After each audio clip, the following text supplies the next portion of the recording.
I have the distinct pleasure of introducing our presidential invited lecturer, Dr. Selwyn Vickers. Dr. Vickers earned his baccalaureate and medical degrees from Johns Hopkins University and completed surgical training there, including a chief residency and surgical oncology fellowship. He completed 2 postgraduate research fellowships with the National Institutes of Health and training at the John Radcliffe Hospital of Oxford University, England, and then was an instructor at Johns Hopkins for 1 year. In 1994, he joined the faculty of UAB, where he quickly rose through the ranks, earning tenure, multiple different teaching awards, research awards, just an absolute rock star. And then in 2006, he left Alabama to become the J. Phillips Professor and Chair of the Department of Surgery at the University of Minnesota, where he was the chair for 7 years, and that department thrived under Dr. Vickers' leadership. During his time as chair, he continued to see patients and conduct research. Dr. Vickers has had continuous NIH extramural funding for the past 25 years. Currently, Dr. Vickers is the Senior Vice President of Medicine and the Dean of the University of Alabama at Birmingham, a UAB School of Medicine. And as Dean, Dr. Vickers leads the UAB School of Medicine main campus in Birmingham, as well as the school's regional campuses in Montgomery, Huntsville, and Tuscaloosa. UAB is one of the largest public academic medical centers in the country. Dr. Vickers also is on the board at Johns Hopkins and has also served in numerous other leadership roles, including being the president of the Society for Surgery of the Elementary Tract, the president of the Southern Surgical Association, and also is the current president-elect of the American Surgical Association, which we all know is the oldest and most prestigious surgical society in the United States. My fear in introducing Dr. Vickers today was either number one, I was going to forget something, which is impossible to include all the accolades that he's achieved, and also that I would use up all his time and giving such an introduction for such an amazing individual. Dr. Vickers has become a friend of mine. He's been a sponsor, perhaps someone that we all talk about. We have mentors and we have sponsors, someone who from afar has really had a kind of a guiding hand to my career. And I hold him in the highest esteem and have the deepest respect for him. And so when I was deciding who to invite this year as my presidential speaker, I was incredibly honored and privileged when Dr. Vickers agreed to give a talk on leading during challenging times. So Selwyn, welcome. Thank you very, very much.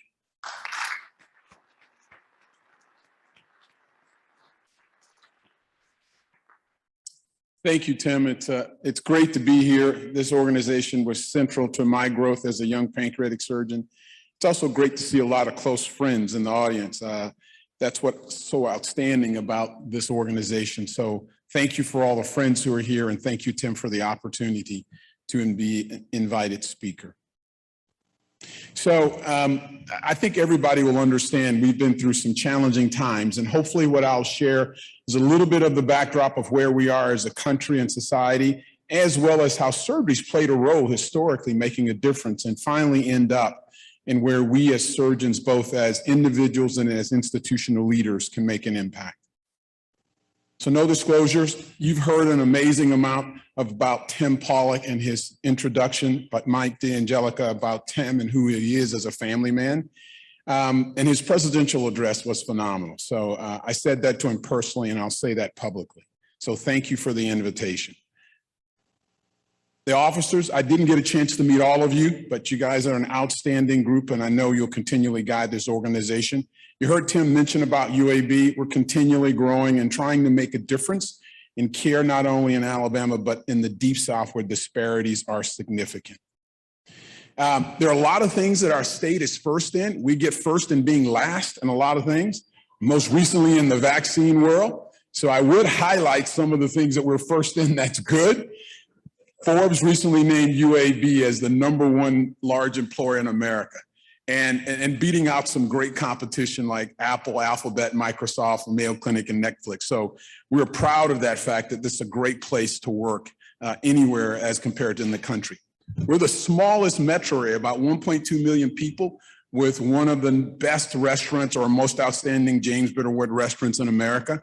The chef, Dorchester Miles, is an African-American woman who makes a phenomenal coconut cake, who is named as the country's most outstanding pastry chef. So another reason to come visit us in Birmingham. And this is for Dr. Pollard. In Miami last year, we had the privilege to play The Ohio State University. Great team. One of my closest friends, Kevin Warren, is the commissioner of the Big Ten, and I sat with him through this painful experience. More painful for him than for me. But another thing that we try to excel in. But Tim, you guys will be back. You got great talent. So my support staff at UAB, Bart Rose is really a support junior partner, but our other leaders, Sushant Reddy and Vikas Dedeja, are doing a great job. Vikas heading our Surg-Onc division, and a number of other individuals that are critical to our hepatobiliary group. These individuals give me the privilege to still have some presence in the OR, which I'm so appreciative of. And then my dean's team, I couldn't do anything without these individuals providing great both support and leadership for our institution. Our health system, which has grown tremendously under Will Fernandy, and I'll have the privilege to assuming his role in January 2022. So I'll add more activities, but hopefully a chance to create a paradigm shift for our institution. And then these individuals, I've had certainly relationships as they've moved forward in their chair roles. I've had the pleasure of recruiting Herb Chen, who's done a phenomenal job as our chair. My first hire as a division director was a trailing spouse named Mary Hahn, and she clearly was the star of the two. Mary, as you know now, is the first woman chair at Stanford. And then one of the faculty members I helped mentor and grow while at Minnesota, Saida Croman, is now the J. Phillips Professor and Chair. So with those introductions passed, I think most of us have experienced the understanding of the demand for leadership in the midst of a storm. This picture and cloud of a tornado really highlights some of the characteristics of a storm, but also really brings to bear the need for leadership. So the other thing that we often forget about crisis, and we've seen it on the national stage, that crisis often reveals the character of a leader before it has a chance to shape it. And if the leader is not prepared, often those things are evident and laid to bear. The other thing that I'll mention as I get into this is that leadership is crucial, but as a busy surgeon, as a junior faculty member, I questioned whether leadership mattered at all. But one of our chief leadership officer reminded me of this. She said, Selwyn, in your case, surgical leadership is like oxygen and respect. No one recognizes its value until it's taken away. And if you think about that analogy, we do our lives and don't care about leadership, but if someone takes your oxygen away or takes your respect away, it becomes a problem. And that holds true for leadership as well. So I'll walk through sort of the current state of affairs of political and cultural crisis we see in our country, talk a little bit about disparities where there's an opportunity to truly lead, and then end on how we individually and institutionally can make a difference as surgeons. So the gap that we see in our country is pretty amazing, and it's getting wider. Everything's either blue or red, and very little in between. You can go back to the late and mid-1990s, and there was tremendous overlap between the red and blue aspects of our society, really creating sort of a middle ground. You fast forward to 2014, and then the 20, as we'll talk about, there is little overlap between how people view the world. 92% of Republicans have no overlap with any of the most conservative Democrats. 94% of Democrats have no overlap with the most liberal Republicans. And what's pronounced by this, these individuals stay in their groups. Typically, they're isolated, talking only to the people who think like them, vote like them, and have the same perspective. So you have very little cross-culturalization. And if you look at this from 2020, you can see the divide continuing based on race, ethnicity, education, and gender, lining up in one party versus another. And you can see that across the board as it has an impact on how we think about things politically. And that played itself out over the last several years. We saw the Charlottesville rally that was somewhat embraced by our past president. We saw the difficulties of that in that rally, and we've seen subsequent challenges. Most recently, the statue of Robert E. Lee has been removed. He's obviously a Confederate hero, but not a public hero. He deserves a place in our history and probably best in a museum where everybody can understand his contributions. But we also then saw, and I would say the world saw, the attack on America in January 6th. A group of individuals who were fighting for what they believed was their rights threatened really at the very core of our government, certainly threatened a number of our congresswomen and congressmen, senators and elected officials who felt for their lives. And the world realized that America's greatest threat is not a nuclear attack. America's greatest threat is itself. As most powerful institutions and most powerful societies have struggled, the challenge to them all over time in history is to avoid self-implosion. And this is a frightening scenario of what we've seen in our country, the significance of this political gap. Well, this wasn't the first time that we saw this stress. In 1955 and 1954, 3 individuals descended on Montgomery, Alabama. A young African-American pastor who had graduated from Boston Theological Seminary thought he was going to a sleepy town to finish his dissertation. The secretary of the local NAACP, on this occasion exhausted, who sat in the black section of the bus and was then asked to give up her seat to a white man from the black section and refused and got arrested. At that time, the leadership made strategic decisions and thought processes based, number one, on the fact that the country was in a significant crisis. Brown versus Board of Education had just been passed to the Supreme Court 9-0. Secondly, they understood that the greatest driver for this bus system in Montgomery was revenue, and 3/4 of the revenue came from Black riders. They realized if they were to boycott it, they could have an impact not only on the culture, but on what would really hurt the society is the revenue loss. And subsequently, if they could sustain it by organizing, they knew that they had a chance to make a difference. The final thing they needed, because they had 2 community leaders and they worried about splitting the population, one of the leaders said, I know who can lead this. I have a young pastor who can really move people with words. And through that, Martin Luther King gave his first speech on the civil rights era. The third person who King called the man who truly understood the meaning of justice, and maybe the most significant player from the state of Alabama and the most influential judge in the country in this role, was Frank Johnson. He's a judge you probably haven't heard of. Frank Johnson, when he came in 1954, was the youngest judge in the country, youngest federal judge in the country. He came to the Middle District of Alabama as a Republican at that time, and he heard a number of cases. In fact, he had 22 major civil rights cases, all of them appealed by the state of Alabama to the Supreme Court, only one overturned on a technicality. All 21 were sustained. His leadership led to the ending of the Montgomery Boys boycott.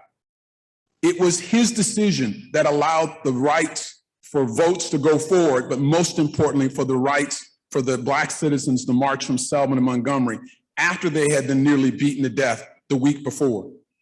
He desegregated polls, juries, and schools across the entire South. And in fact, when he desegregated the entire state of Alabama, he held court for 6 months to review every superintendent's desegregation plan. He was a person that many Alabamans of that day did not like. And in fact, George Wallace, his classmate, called him the most hated man in the South. And for 22 years, his house and his office had to be guarded by federal marshals. Judge Johnson won the U.S. Medal of Freedom, and there are other things we can say about him, but these 3 individuals came in a time of crisis, and they realized they needed each other. King knew that he needed a Johnson in a court to make some permanence of the social changes he was making. Johnson knew if he didn't have a person who would agitate in the social environment, no cases would ever come to his court. And that synergy was crucial for helping lead our country out of its divide. This statement about Johnson speaks well of who he was. He had one of the most competitive landscapes for getting clerks around the country, most from Yale and Harvard, coming to Montgomery. He had honorary degrees from Princeton and Yale and Penn. And this statement from a small college in Maine speaks to him well. It says, hero in war and peace, implacable enemy of shame and duplicity, living symbol of courage and fairness, jurist par excellence.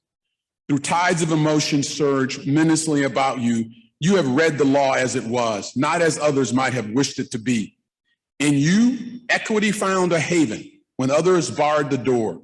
The disenfranchised saw hope's beckoning ray when others covered the lamp. The oppressed were granted relief when others turned silently aware. Forgotten segments of society, Blacks, prisoners, women, and the mentally ill rediscovered their human dignity when you point to the law where it lay hidden all too long. And Johnson, this highlights, was a gentleman who pushed beyond the cultural boundaries to do what he knew was right. A challenge for all of us to truly live out the concepts of equity. He was the first to coin this term of proportionality, that the wrong done had a right to actually have a requisite of an opportunity to protest. That allowed the actual walk from Selma to Montgomery. He was the first to coin the term as a judge, affirmative action for some of the changes he demanded in his day. So what are the principles that we can take that relate to our surgical world that we see in our own lives, whether in the boardroom or in the OR? Clearly, these individuals were willing to express the courage to make difficult decisions. We have to do that all the time. Decisions based on truth versus culture, right versus wrong. Secondly, they had the confidence and humility to acknowledge that they needed a diverse landscape to overcome a problem bigger than them individually. And they worked together to do that, not necessarily in an organized way, but in a way that they recognized the role that they played in changing this country. And they frequently and openly communicated, which means listening and speaking about challenges and opportunity that society needed, dealing with the lack of equity across many systems. Well, beyond the political crisis, we've also seen the cultural crisis. This starts first. This speech in my hometown where the president made a visit, it's the setting where he said if he was in charge of the NFL, he would fire those SOBs. And there was a roar from the crowd because what their presumption was is that we all had the same experience. And the fact is, I put on the slide, we have a common but diverse heritage. And the challenge for most of us, when we look around and you talk to most individuals, it's hard to understand and to accept why somebody would not stand to a flag where people sacrifice their lives on the battlefield across, whether in Asia or Europe. And that really strikes a core nerve when people don't do that. But the challenge is if your world hasn't expanded, you won't know the broader story. So my story is my father graduates from college in 1955, and he goes and fights in the Korean War. He's one of the 5 to 8% of African Americans with a college degree, less than 2% with a college degree in chemistry. He's a Korean War veteran. He comes back in the late 50s, and he's told as a college-educated Black man and a Korean War veteran, the flag he stood for, that he couldn't vote. The least educated white man could vote, but he couldn't. So he asked me the question, what should I stand for in that flag? When I actually serve my country, educated, and yet the least educated person who looks different than me can vote, but I can't. That understanding also clarifies why we have different experiences. We've also observed the challenges as relates to Ahmaud Arbery and Breonna Taylor. The persistent legacy of dealing with race from our past is crucial for our country to move forward, and that is to deal with. We saw the videos of Ahmaud Taylor and Breonna Taylor, and we saw what happened to George Floyd, and we cringe at the thought of how many times had this occurred before when video didn't exist. And then we saw an unleash of an attitude toward the ugly history that this country has had toward Asian Americans. The experience for many of them during this COVID pandemic has been unbelievable. Feeling villainized by many in society, confusing that all Asians are not from China, claiming the virus has simply a Chinese origin as the source of all of our problems. That has been a challenge for us to understand that this extends beyond just one race, but many. And the normalization of unacceptable behavior, unfortunately, created a broader process of this to take place in our country. And as you can see, many Asians felt that there was a making it okay to speak this unnecessary evil toward individuals who are just as American as anyone else.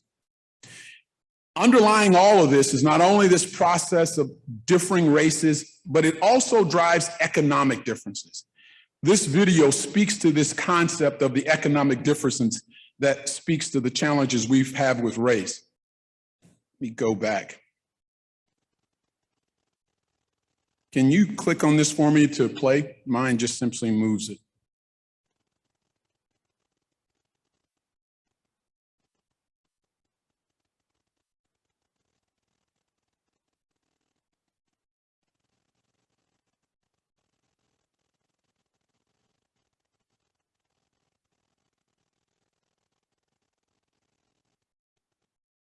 Okay, that's okay.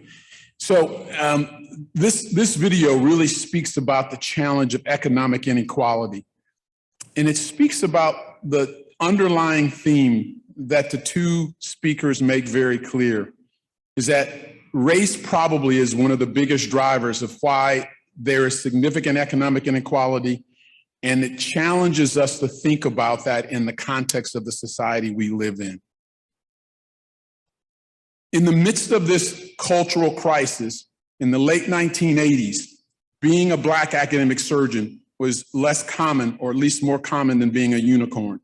It was a rare and unthinkable concept, but there were a few leaders who felt it was something that needed to be addressed and that it was a timely effort by many to move this forward. Individuals like LaSalle Lafall, Claude Oregon, who came together to think about this and to form SBAS in a time, again, where there was a rarity of individuals who you could call as Black academic surgeons. And many of the people in this picture are residents, not attendings. The other thing that was very clear from this, that surgical leadership made a difference, that this never would have been successful if powerful, leading white surgeons did not move forward and adopt this and demand it. And in fact, you see James Thompson, Rollins Holland, and then maybe the most powerful surgeon of our time, Dave Sabiston, who made it very clear this was necessary for American surgery. Not one that we had to wait on. There wasn't a time that we needed to put it off. It was needed now, and they made this happen in both combination and collaboration.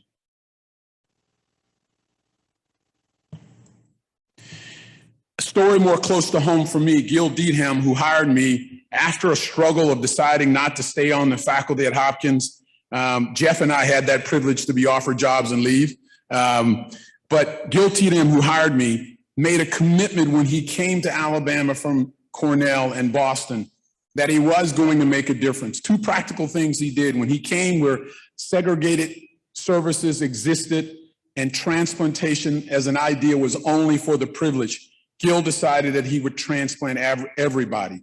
He grew one of the biggest kidney transplant programs in the world, and by virtue of doing at that time nearly 350 kidneys a year, with 70% of them being African-American, Gil transplanted more African-Americans than any institution, and UAB as any institution in the country, and probably in the world.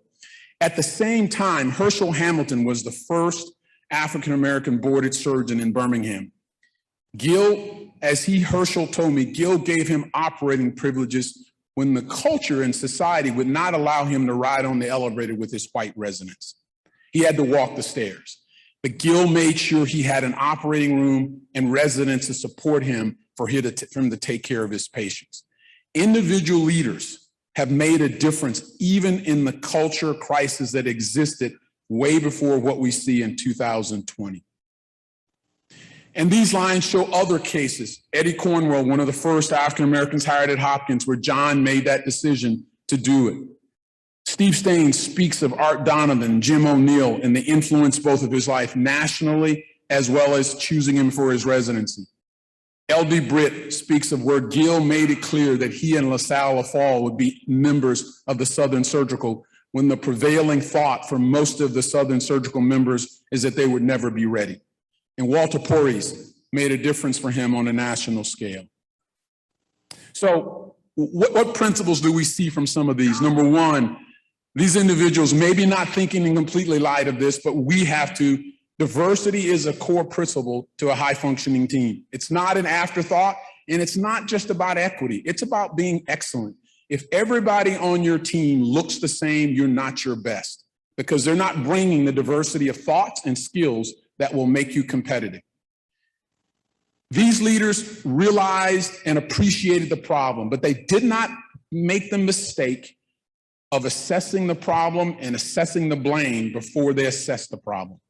They didn't get lost in who caused it as so much as that they understood the critical issue that had to be resolved to move forward. They also knew that making a difference in an area where the ground appeared to be fallow and dry required intentionality. Who wouldn't hire the best and most talented woman or underrepresented minority if they fell into your lap? But many times they're not easy to find. And intentionality is crucial to having any chance at execution to make a change. And then they also, as leaders, understood as they moved forward to make these decisions that were against the culture, they understood that their attitude as leaders affected the altitude of their team. If they didn't lead the way not only in actions and thoughts, this would not go far. And that was important for all of these individuals, those who led and started ASPAS. The scenarios of multiple chairs who made that crucial decision, they were going to support talent independent of color. Gill, who decided to let a man who could not even ride on an elevator because of his skin of his color have operative privileges. So with that said, all of these problems we've talked about have now come with the backdrop of being with COVID-19 in 2020. And in fact, we realized early on, that is, all 13 African-American vice presidents, deans, and CEOs recognized early on, as we wrote this op-ed to America, that although the coronavirus pandemic was a crisis, that there was a crisis within a crisis. That what we found is that the chronic smoldering embers of health disparities were now set aflame by the coronavirus and affecting those individuals the most who were disparate in their healthcare before this even started. And this shows this sort of simple analogy that these things that we talked about for chronic disparities in disease have existed for 40 to 50 years, probably longer. But the reality is disparities only occur typically when access issues and new technology comes about. So for example, before the mastectomy and mammogram were started, before the mammogram screening was started, there was many disparities in breast cancer for Black women. But when it became a tool that if you could access it to prevent your cancer from coming or detect it early, disparities took place because of access, economics, and many times consideration of race. And if you look at across the country, these factors, these 5 factors affected those individuals the most. Living in high density dwellings, a regular need to be in the public and having to be in public transportation with the height of the virus, sometimes with R naughts of 3 to 4. Qualified as an essential workers, which is not a status of prestige, essentially meaning they didn't have the privilege to work from home. Limited access to healthcare and COVID-19 testing, and probably most crucially, burdened with the diagnosis of chronic disease that never had been completely addressed. And if you look at every major metropolitan area across the country, you add New Orleans, you add New York, these numbers continually rise where there is a disproportionate death of Black Americans, Latinos, and Native Americans are off the chart. And in fact, at the end of the day, the risk of getting COVID, the risk of dying is 2 to 3-fold for African Americans, Latinos, the risk of admitted in the same segment. So when a House is on faulty ground and you add a storm, it doesn't stand. It falls apart. And if you ask any of our Latino citizens about, do you know anybody who's died or with COVID, those numbers are overwhelmingly clear. They know someone who's died of it, who's gotten it, and that same case, but 70% of African Americans can tell you they know somebody who's either gotten it or died from it. So why is this issue of disparities a problem, particularly as it relates to race? Because America is changing, right? So now 55% of the children born today have two normal facts. Number one, the life expectancy is 103 years of age. Secondly, 55% of them are minority. They're non-white. And that number will grow. And as a generation or so occur, more than 50% of Americans will fit into that category. So if we continue the disparities we will have a significant major problem. And that's clear to me why health equity is the major and greatest challenge of the American healthcare system. And that's going to be a challenge for us individually in our personal lives as we take care of patients and in our institutions as we try to deal with this. And so if you look at how does this work individually, Brian Stevenson, who the movie Just Mercy is about, speaks about this concept of proximity. And he honestly points to the fact that one of the challenges of why we still have disparities, we still have issues related to race, is that this issue of proximity doesn't exist. And what Brian meant by that is the fact that we don't get close enough to know somebody who's truly different than who we are. Different walk of life, different journey, different story of the distance they travel. And many times we have to go out of our ways, but if you think about it practically, that person who sweeps and takes out the trash on the floor on your nurse's station, your OR team staff that cleans and changes the room, the technicians who work for you, do you ever take the time to know them well enough to know their journey, to know their experience, and to understand what they've gone through? When we don't, we can easily make assumptions about what people can and shouldn't do. But this proximity can give us a chance to understand the differences and appreciate what we do have to make and what we have to do to make an impact. Now, on a personal note, the social determinants of health are the big issues that really affect health disparities. And the unfortunate thing, as you heard about from Dr. Rosenberg, with the ability of us to do sequencing of an entire cell genome in probably 7 to 10 days, and the bioinformatics to really interpret all of the proteins made for that, the reality is the greatest determinant of a person's future is their zip code, not their genetic code. That still exists today. That's a problem, but that's why the focus has to be on part of this area. There are multiple factors, and these 6 are the primary ones that are the social determinants of health that often affect the disparities we speak about. Now, my family and I personally have chosen this one of education. I'll challenge you to choose one for your own space to make a difference in. This one, I'll share with you why we chose it. We've chose to invest our time, our talent, and our resources to make a difference in this space. So why education? Arguably throughout history for all of us, immigrants or not, education is the great equalizer. But in the country that we live in, racial inequality starts early. In preschool, Black students make up only 18% of all preschoolers, but 50% of all the preschool suspension. I don't know what you have to do as a preschooler to get suspended. That's beyond me. But the reality is that exists, and you can see the disparity as compared to their white counterparts. And so in the context of what really separates individuals from having opportunity to experience the American dream, education, this discrimination and this inequality starts very early on.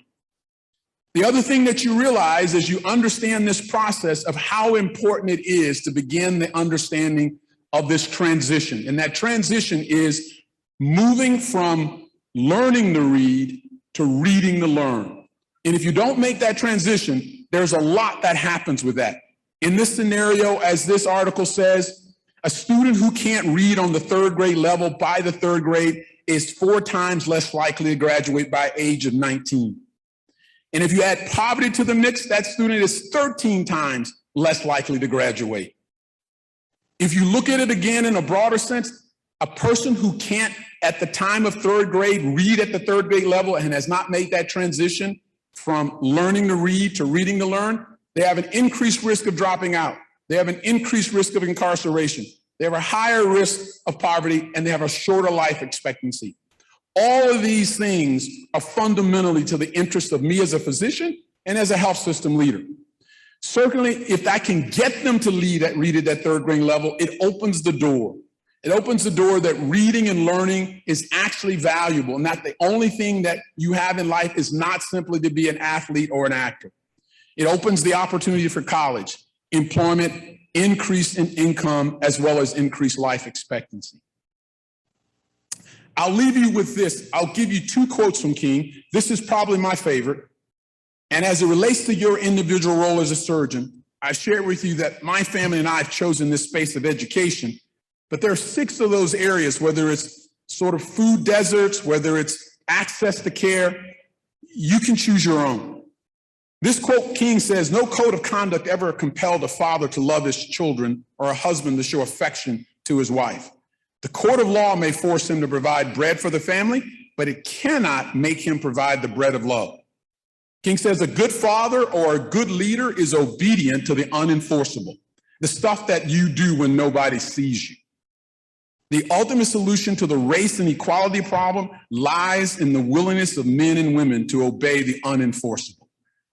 And that is, King said, what you choose to do in your time, in your heart, and what you focus and commit to do, that often determines what happens and often together affects outcome. Well, what about institutional responsibility? There's a growing move today to understand that dealing with this issue of disparity and health equity is a crisis. It's a crisis financially. It's a crisis because the vast majority of our country is becoming of a minority background, and yet we persist with this costly burden of disparities. Data analytics are crucial, and data analytics show you that if you improve the disparities for a minority population, you actually improve the care for the white population. Lifting and changing the disparities for the underrepresented group actually affects the better outcome for everybody. And this process institutionally has to begin with who you decide to train, what intentional efforts you have, and when you go to recruit for your medical school and your residency and your fellowships. Who do you seem to invest in for research? What topics do you want research to do? How do you want your health system to learn from the data that it has? What are you going to do about access? And probably going forward, U.S. News and World Report will begin to speak about health equity in hospitals. What do you do about access? What do you do about outcomes to those populations? What do you do about trust? It's clearly evident today in the vaccine world, we have made major milestones in next generation biology. The earliest vaccine that ever been developed prior to this vaccine, it took us 3.5 to 4 years to develop the mumps vaccine. It took us 6 to 8 months to do this. Obviously, our ability to enroll in advanced trials and accelerate through the FDA made a difference. But as you look at the advances we made over the last 40 years in advanced biology, we've made zero advancements in trust to our underrepresented minority populations. They're still questioning, does this health system care about me? Do these doctors look like me? And why should I believe and take a vaccine? Well, it's going to take institutional leadership to make a difference, and each of you will have an opportunity. I clearly wouldn't have said this 15 years ago, but many of you who are chairs now, many of you will become chairs, and I hate to say this, God forbid, many of you will become deans and CEOs.